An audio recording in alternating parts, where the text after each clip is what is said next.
Okay, so we are going to move to our second speakers.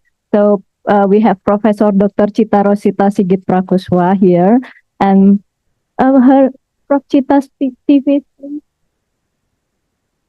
I think many of us already know her, and currently Prof. Chita is the director of Dr. Sutomo Hospital, and Dr. Sutomo Hospital, I think, is the main referral hospital in East Java, and also a research institution. So if we are wondering how we bridge the research and the management of the patient, the clinical management of the patient, Prof. Chita is I think Prof. Chita will give a lot of her experience about translating the research result from the bench to the bedside. And I think Prof. Chita has already received many awards, and she has already many experiences. So without any further ado, we will give the time to Prof. Chita, and she will be delivering her lecture about translating immunological knowledge into clinical practice and public health policy. Without any further ado, Prof. Chita, the time is yours. Thank you. Assalamualaikum warahmatullahi wabarakatuh. Selamat pagi, salam sejahtera, Om Swastiastu, Namo Buddhaya, salam kebajikan. Good morning, our distinguished guests. I will present in Bahasa, but my slides in English. Please slide. Sebelumnya terima kasih untuk kesempatan yang diberikan pada pasca sarjana. Baru beberapa minggu yang lalu saya ke sini ya, tapi tentang manajemen rumah sakit, sekarang ke sini lagi tentang imunologi. Terima kasih Prof. Jojo, Prof. Sebagai tetangga, jadi harus saling membantu. Prof. Panca, Prof. Tere, teman S3, dan juga Prof. Nunu, kakak saya, moderator, dan semuanya. Jadi judul yang ditugaskan adalah Translating Immunological Knowledge into Clinical Practice and Public Health Hospital. Dalam hal ini karena saya praktisi di hospital policy. Jadi kata kuncinya ada 3. Translating Immunological Knowledge atau kita kenal Immunological Translational, Clinical Practice, and Public Policy.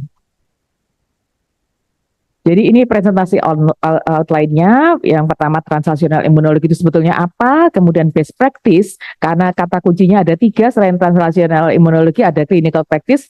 Yang pertama adalah dynamic interaction of gut microbiota in immunopathogenesis inisaurus vulgaris. Ini saya banget ya, karena ini kulit banget, dan dermatologi alergi imunologi memang subspesialis saya. Jadi terkait clinical practice. Dan yang kedua, hospital policy, ini sebagai direktur ya.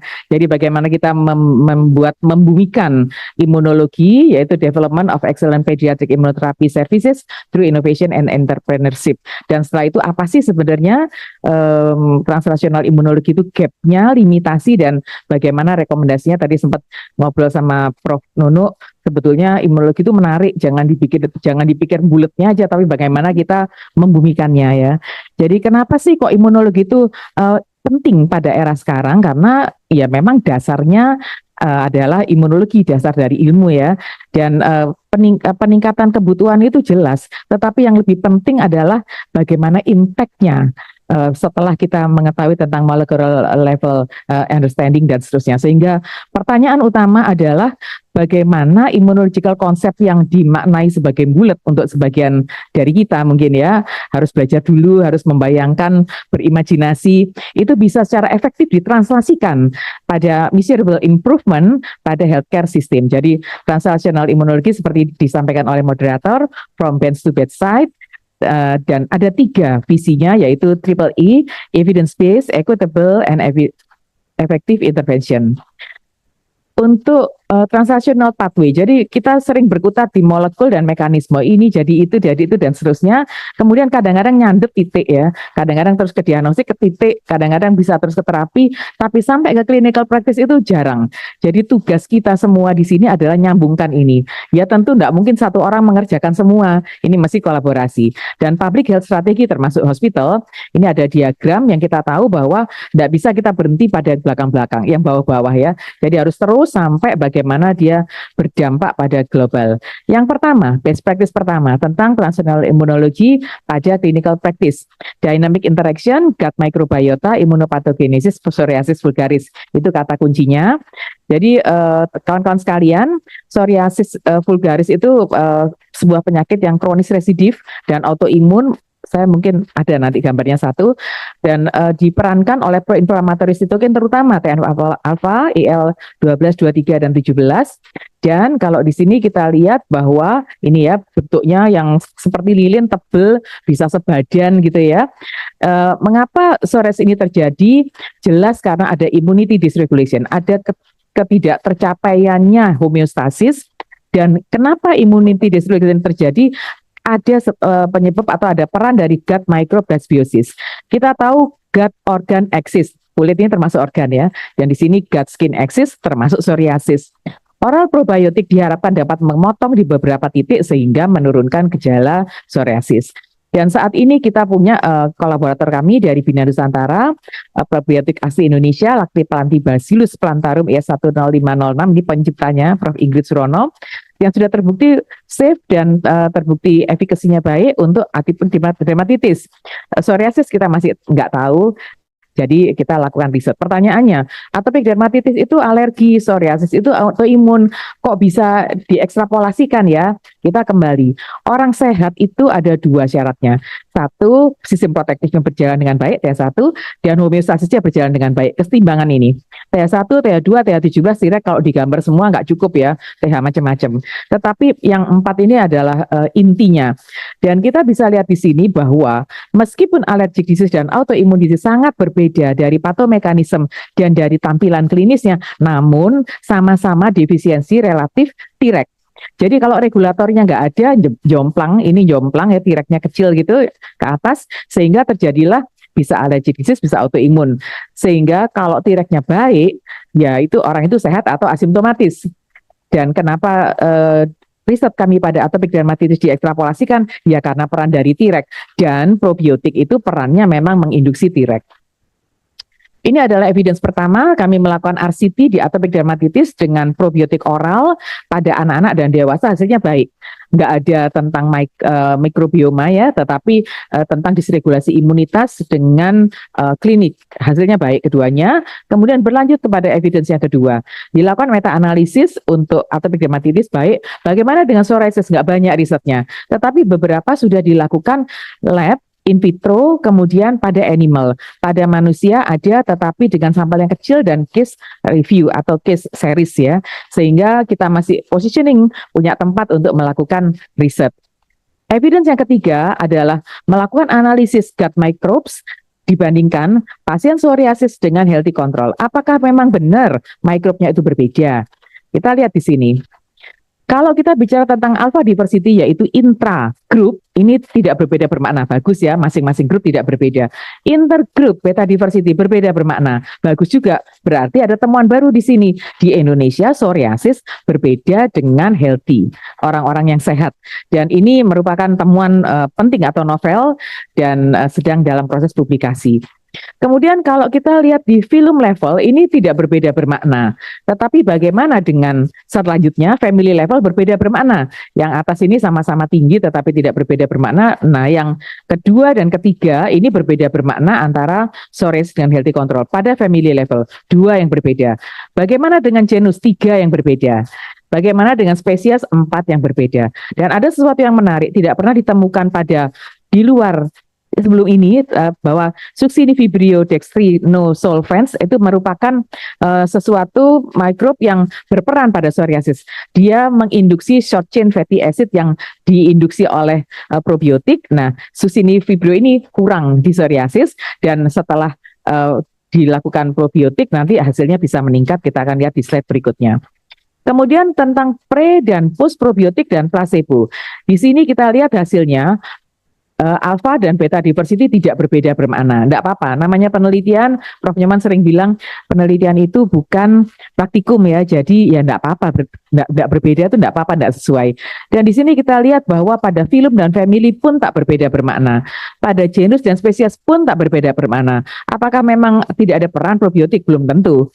Maka kita melanjutkan analisis tentang perubahannya. Nggak berbeda bermakna secara statistikal, tetapi ternyata secara klinis berubah, dan ternyata perbedaan itu ada, perubahan itu ada walaupun tidak signifikan antara pre dan postbiotik. Ada sesuatu yang menarik di sini. Kalau filum memang nggak berbeda bermakna, saya tidak tampilkan, tapi di sini pada family, pada Prevotelaceae ini untuk psoriasis yang biru lebih rendah dibandingkan orange yang sehat.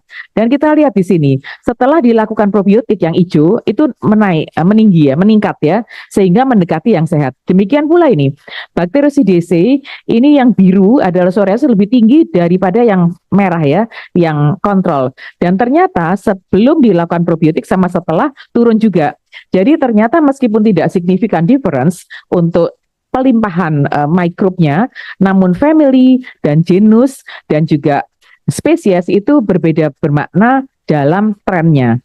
Sehingga secara ringkas key findingnya adalah family, genus dan spesies dari semuanya ini menuju approaching the healthy control profile. Jadi awalnya itu sangat berbeda tadi pada bukti yang ketiga, setelah diberi probiotik mendekati yang sehat, tapi belum signifikan. Kenapa? Banyak ya sebabnya, mungkin kurang panjang dan seterusnya, kurang inklusi eksklusinya kurang ketat dan seterusnya. Tetapi ini temuan penting karena belum pernah dilaporkan sebelumnya. Kemudian bukti yang berikutnya adalah double blind RCT, immune dysregulation dan clinical dan quality of life. Ini PASI itu psoriasis severity index, kemudian DLQ adalah dermatologi untuk quality of life dan dysregulation imunologi pada sitokin pro-inflamasi IL-17 TNF alpha dan IL-10 dan FOXP3 merupakan representatif dari T-regulator. Demografiknya tak ada perbedaan bermakna pada baseline data. Kemudian ini yang akan kami lakukan dan alhamdulillah yang drop out hanya satu ya, jadi masih valid, kurang dari 20% drop out. Ini clinical outcome. Kelompok yang diberi probiotik before after, kelompok yang diberikan placebo before after. Yang berikutnya, kelompok yang diberikan probiotik before after, kelompok placebo before after. Kita bisa lihat yang placebo ada penambahan lesi.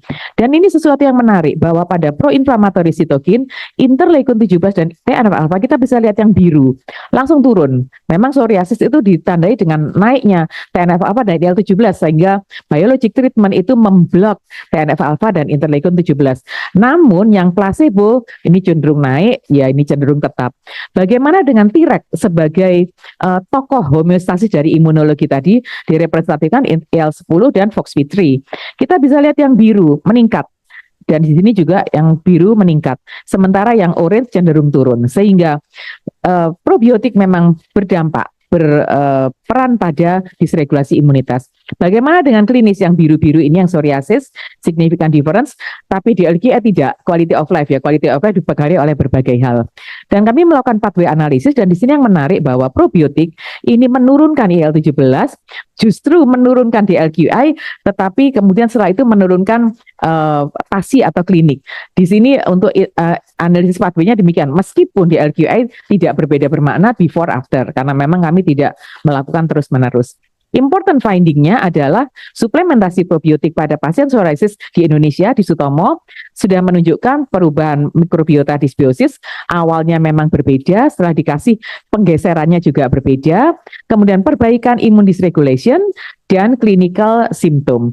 Dan tentu ini bisa ditingkatkan dengan pemberian yang lebih panjang, kemudian multistrain, dan psychological support atau intervensi.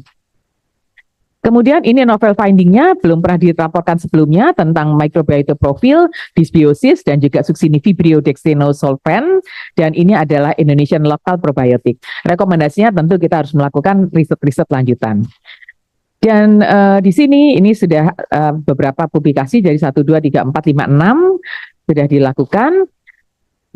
Jadi yang pertama sudah selesai best practice tentang bagaimana translational imunologi membuktikan bahwa dari telaah, ekstrapolasi riset sebelumnya, ekstrapolasi untuk imunologi, ekstrapolasi untuk mikrob, kelimpahan dari mikrob, kemudian klinik sampai quality of life itu sebuah rangkaian translasional imunologi. Yang kedua, ini mungkin agak kurang menarik untuk teman-teman di sini karena hospital policy, tapi karena ini imunologi, ini adalah mengambil contoh imunologi, maka saya ingin share karena di pasca ini semua ilmu kayaknya bisa nyambung ya, Prof. Jojo dan Prof. Panca. Jadi yang kedua judulnya best practice tentang translational immunology in hospital policy dengan judul Development of Excellence in Pediatric Services through Innovation and Entrepreneurship. Jadi kita bisa lihat di sini bahwa entrepreneurship sendiri, karena kami bekerja di rumah sakit, based healthcare services, itu harus ada value driven oriented, harus ada inovatif dan adaptif, mau nggak mau, harus evidence dan database, nggak boleh ngawur, performance dan financial sustainable oriented harus, karena rumah sakit bisa amblek juga ya kalau finansialnya rugi. Kolaboratif dan oriented ini yang paling penting. Kalau kita bicara ilmu imunologi titik, hanya di dasar itu kurang menarik dan kurang berguna. Berguna pasti untuk keilmuan, tetapi untuk pasien, untuk masyarakat itu harus dilanjutkan. Dan itu hanya bisa kalau kita saling bergandeng tangan. Dan tentu building patient image dan loyalty. Gimana kita bisa retensi. Kalau ini rumah sakit ya, rumah sakit banget gimana pasiennya bisa retensi. Ini beberapa tahun yang lalu semua KSM diminta untuk menelurkan layanan unggulan. Semua menawarkan dan beberapa kami akomodir dan beberapa hasilnya baik, beberapa stagnan, beberapa amblas sampai akhirnya ditutup. Ini contoh baik dari penyakit dari anak ya, ilmu kesehatan anak.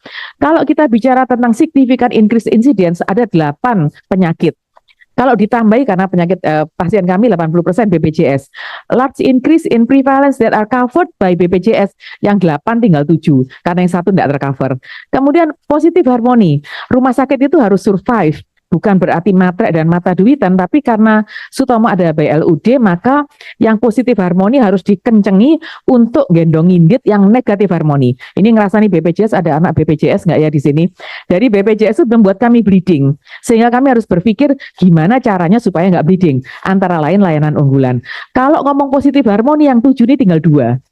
Kemudian setelah itu, ya tentu kami juga tidak pengen hanya ngopeni pasien BPJS meskipun itu positif harmoni. Jadi mana yang commonly found in upper class families?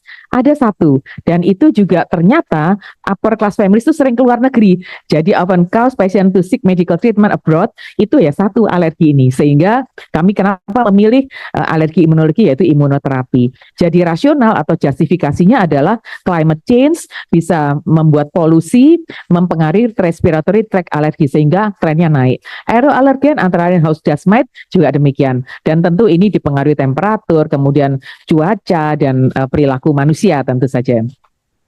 Kenapa sih kok inovasi di imunoterapi itu diperlukan?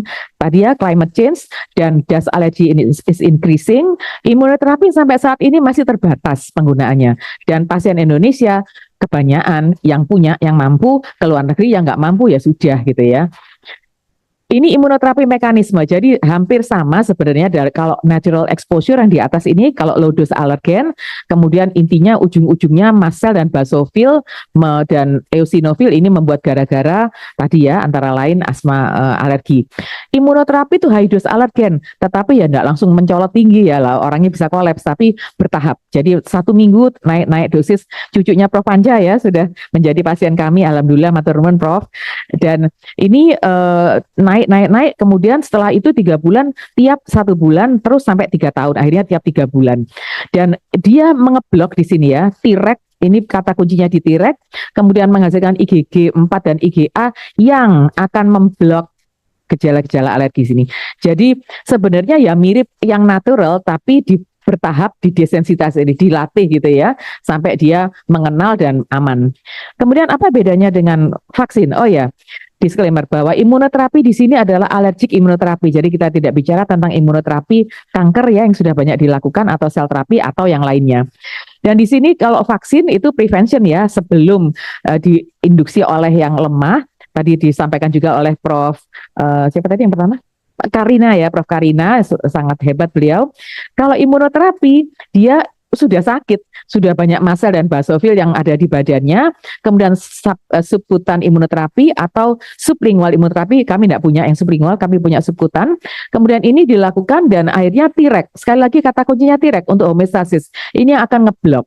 sehingga berbeda tetapi sama-sama bermain di imunologi. Perkara devisa, karena rumah sakit selalu hitung-hitungannya uang ya. Jadi kita outcome klinis dan outcome finansial, karena sebagai PLU harus survive, harus mandiri. Dan di sini kita lihat, kalau dibandingkan kalau ke Singapura, jadi teman-teman atau pasien-pasien yang biasa ke luar negeri itu ya cerita, tiketnya sekitar sekian range-nya. Kemudian akomodasi, makan, dan seterusnya. Sehingga total-total per visit itu 9,7 juta sampai 22 juta sekian. Dan kalau di Sutomo, 300.000 sampai 450.000, murah banget ya, sehingga masalah berikutnya apakah mereka percaya pada kami gitu ya, itu yang menjadi tantangan. Kemudian kenapa kok alergi imunoterapi, maka kita harus tahu sebenarnya apa sih imunoterapi itu. Tadi ya, latihan medical treatment for allergies through desensitization. Jadi ini kata kuncinya, didesensitisasi, dilatih dikit-dikit gitu ya. Dan targetnya sebetulnya selain rinitis dan asma, saat ini juga mulai di dermatitis atopik dan di ini ya, apa namanya, THT ya, alergi THT. Dan benefitnya adalah dari hipersensitif menjadi toleran. Kemudian pertanyaan gini, boleh nggak ya kita pakai sendiri aja alergennya, kemudian biar toleran? Ya bisa iya, bisa ngeblak ya, karena alergi imunologi terutama yang tipe 1 itu kalau dalam bentuk severe itu life saving. Jadi life threatening, sehingga hati-hati dengan coba-coba, sudah tahu alergi tapi dicoba sendiri, jangan ya, harus dengan ahlinya. Dan bagaimana tadi sudah saya sampaikan, awalnya tiap minggu, kemudian sampai 3 bulan, kemudian 3 mingguan sampai 3 tahun. Jadi pasiennya nggak hilang ya pasiennya terus, apalagi kalau seneng terus ya. Jadi ini tadi sudah ya. Jadi inovasinya apa? Karena untuk menghambat 11,5 billion US dollar ini loh, jadi harus dilaksanakan subspesialis yang bisa menembus batas waktu dan geografik, dan tentu diperluas cakupannya. Di sini kenapa dibutuhkan, tadi ya sudah ada, intinya imunoterapi itu sulit untuk didapatkan. Sehingga kita harus melakukan implementasi dan akhirnya merambah ke medical tourism. Bagaimana kita menarik pasien-pasien kita yang ke luar negeri, tetapi di samping itu kita juga nggak boleh mengabaikan yang BPJS ya. Karena 80% pasien kami BPJS. Jadi BPJS bisa ngerasakan imunoterapi tapi yo antri ya. Kemudian kalau yang untuk VVIP itu bisa langsung mendapatkan layanan. Prospeknya imunoterapi, ini problemnya tadi ya, climate change, kemudian kita tuh Indonesia tuh pulau-pulaunya tersebar nggak karu-karuan, dan areanya ada exposure house dust mite. Solusinya gimana? Ya harus kita sudah melakukan sebenarnya, tetapi waktu itu belum di cover BPJS dan belum besar-besaran pada saat sebelum ada inovasi ini. Ada opportunity karena affordable prices ya dibandingkan kalau ke luar negeri. Evidence, kami melakukan jurnal, beberapa kali publish jurnal, kemudian haki untuk pembuatannya, kemudian buku dan seterusnya. Dan yang penting kolaborasi dengan rumah sakit se-Indonesia, pasien-pasien yang mau ke kita nanti pada saat yang tiap 3 mingguan udah kembali ke sana, dan bisa video conference nanti berapa bulan sekali kembali ke Sutomo. Dan setelah itu actionnya dilakukan, dan saat ini merambah ke medical tourism. Inovasi imunoterapi ini inovasinya ya, merubah before afternya. Private service tadinya tidak diakomodasi, sekarang diakomodasi. Limited service hours, fleksibel, bisa di mana-mana. Remote service tadinya tidak diakomodasi, sekarang diakomodasi.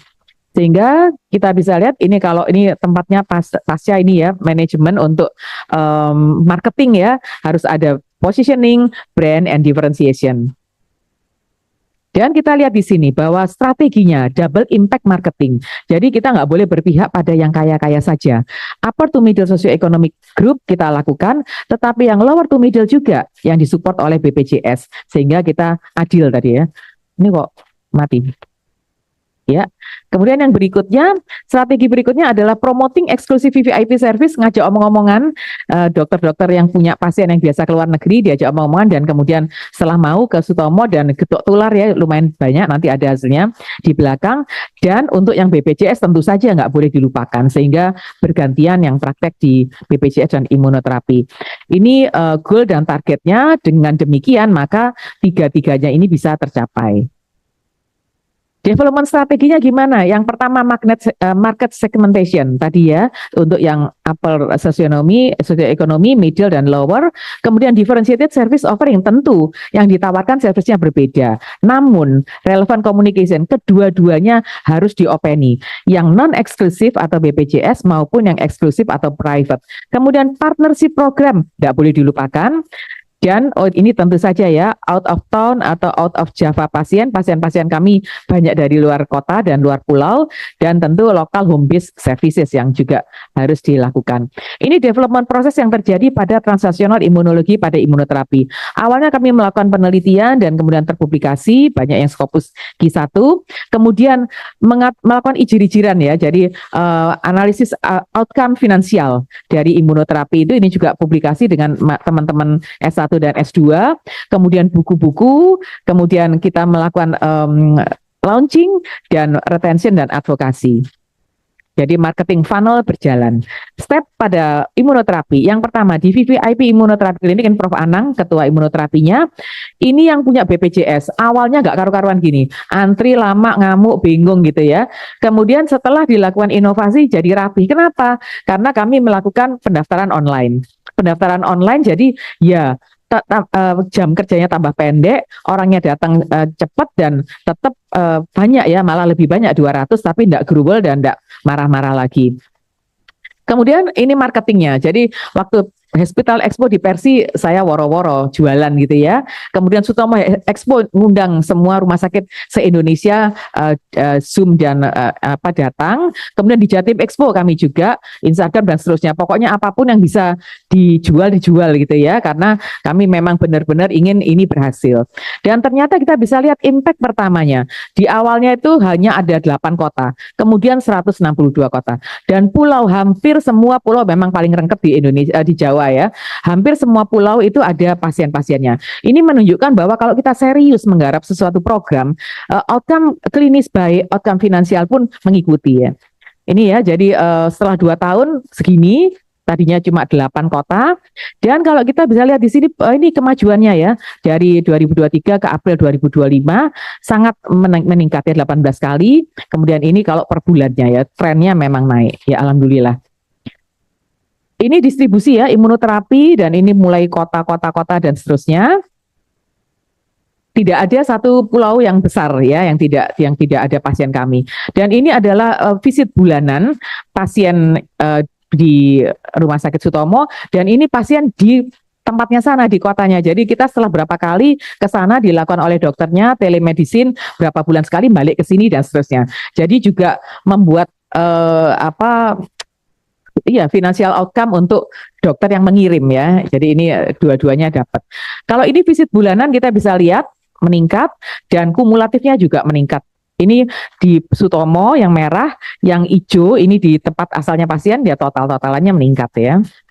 Jadi kalau mau sukses itu memang tidak boleh sukses sendiri dan tidak boleh egois ya, itu kuncinya. Kemudian kalau tadi jumlah visitnya, ini revenue-nya juga meningkat ya. Revenue-nya ini untuk totalnya ya, kumulatifnya. Kita lihat di sini, kalau bulan ke-26 yang bulan April kemarin, ini sudah 230, 88 sama 319 ya. Kemudian untuk totalnya sudah mencapai sekitar hampir 5M. Kita bisa lihat di sini kenaikannya ya. Jadi pasien 272 tuh pasiennya 272, tetapi nanti kunjungannya tuh 9.520.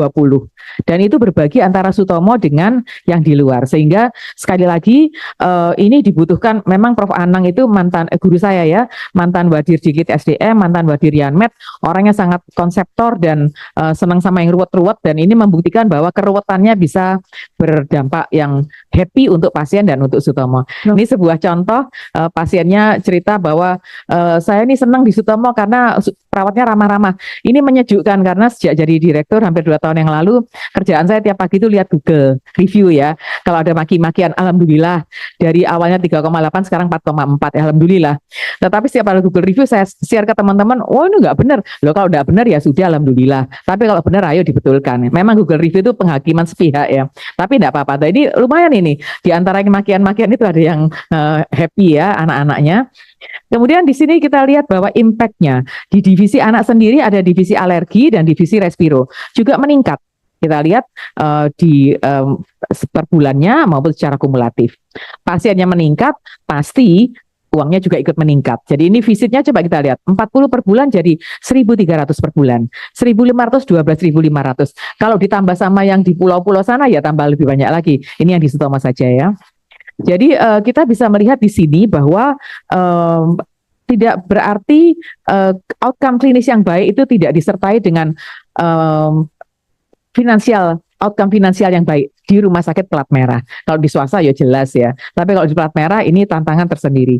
Kita lihat di sini impact yang kedua, bahwa di pediatrik alergi, dan ini semua pediatrik, nggak cuma alergi ya. Kita bisa lihat kalau dibandingkan sebelum COVID menaiknya 270. Tapi kalau dibandingkan COVID naiknya 650%. Ini nggak main-main ya. Kemudian pediatri secara keseluruhan ya naik 180 sebelum COVID, setelah COVID 300%. Tetapi kalau dibandingkan ya kira-kira ini yang bikin naik dari divisi pediatri ada 10 divisi ya. Ternyata ya alergi yang selama ini dianggap kering itu ternyata bisa menjadikan revenue untuk rumah sakit. Kalau tadi adalah visitnya, ini revenue-nya. Grow up-nya sekian, 369% sebelum COVID. Setelah COVID itu 929%. Ini luar biasa teman-teman. Dan juga kalau ini di outpatient clinic memang tidak setinggi yang di sini, tetapi alergi ini merupakan bagian dari seluruh pasien poli. Prof. Cita, ya, 3 minutes tinggal 3 slide ya, pas kok. Jadi ini annual revenue kalau kita lihat bahwa pediatric division meningkat, kemudian all pediatric juga meningkat dengan jumlah kota-kota yang meningkat. Ini suksesnya adalah Pak Jonan ya, kami sudah tiga kali dibimbing oleh beliau membuka wawasan kita termasuk untuk layanan unggulan dan supaya menjadi agen transformasi budaya dan ada champion-championnya. International collaboration, oh ya, pasien kami juga ada yang dari Malaysia dan Singapura, alhamdulillah ya. Ini national collaboration dan ini adalah internasional dan nasionalnya. Kemudian ini telemedicine yang kami lakukan di Sutomo dan alhamdulillah dapat juara 1 Persi Award 2023 dan ini dapat surat penghargaan, kemudian ada beberapa penghargaan lainnya yang sudah didapatkan.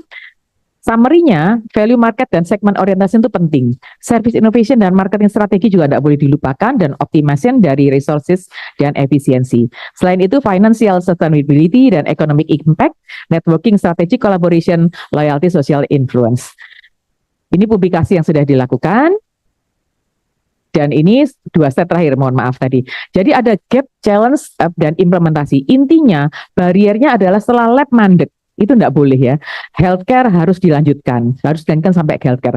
Dan gap antara untuk mengakses immunological diagnosis dan terapi. Jadi kita memang harus lebih banyak bekerja sama.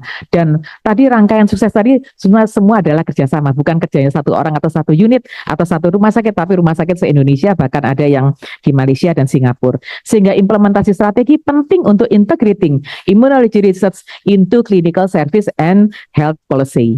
Jadi solusinya integrasi dari health aspect, role akademik dan hospital leaders ini penting. Jadi peran atau komitmen dari direksi dan akademik yang ada di hospital dan tentu kawan-kawan yang bergerak di imunologi untuk membangun integrated immunology ecosystem, interconnected innovation ecosystem. One innovation open up another innovation. Saya rasa ini terakhirnya take home message yang 3 pillars yang harus diperhatikan pada translational immunology. Kita tidak boleh berhenti di science saja, tidak boleh hanya uplek di clinical practice saja, tetapi harus menggandengkan science. Hanya science yang baik akan mendukung clinical practice yang baik, clinical practice yang baik akan mendukung policy yang baik. Sehingga kami di Sutomo menganut evidence-based policy, policy berdasarkan evidence data. Dan tentu diharapkan kita juga berperan pada global health. Terima kasih, demikian dari saya, semoga bermanfaat. Assalamualaikum warahmatullahi wabarakatuh. Thank you very much Prof. Cita, terima kasih banyak Prof, ekstensif sekali. Jadi memang intinya tidak hanya ngopeni pasien dengan evidence-based research tersebut ya Prof. Jadi harus ngopeni rumah sakitnya juga. Jadi memang dibutuhkan kolaborasi yang luar biasa ya Prof. Bapak Ibu, apabila ada pertanyaan, if you have any question to Prof. Cita, we have 1 slot for 1 question. Dr. Puji, Iya, menarik sekali ya yang tadi disampaikan ya. sudah ini, sudah masuk kan? Ya. Jadi pertanyaan saya ada dua. Yang pertama yang tadi tentang klinik imunoterapi tadi ya.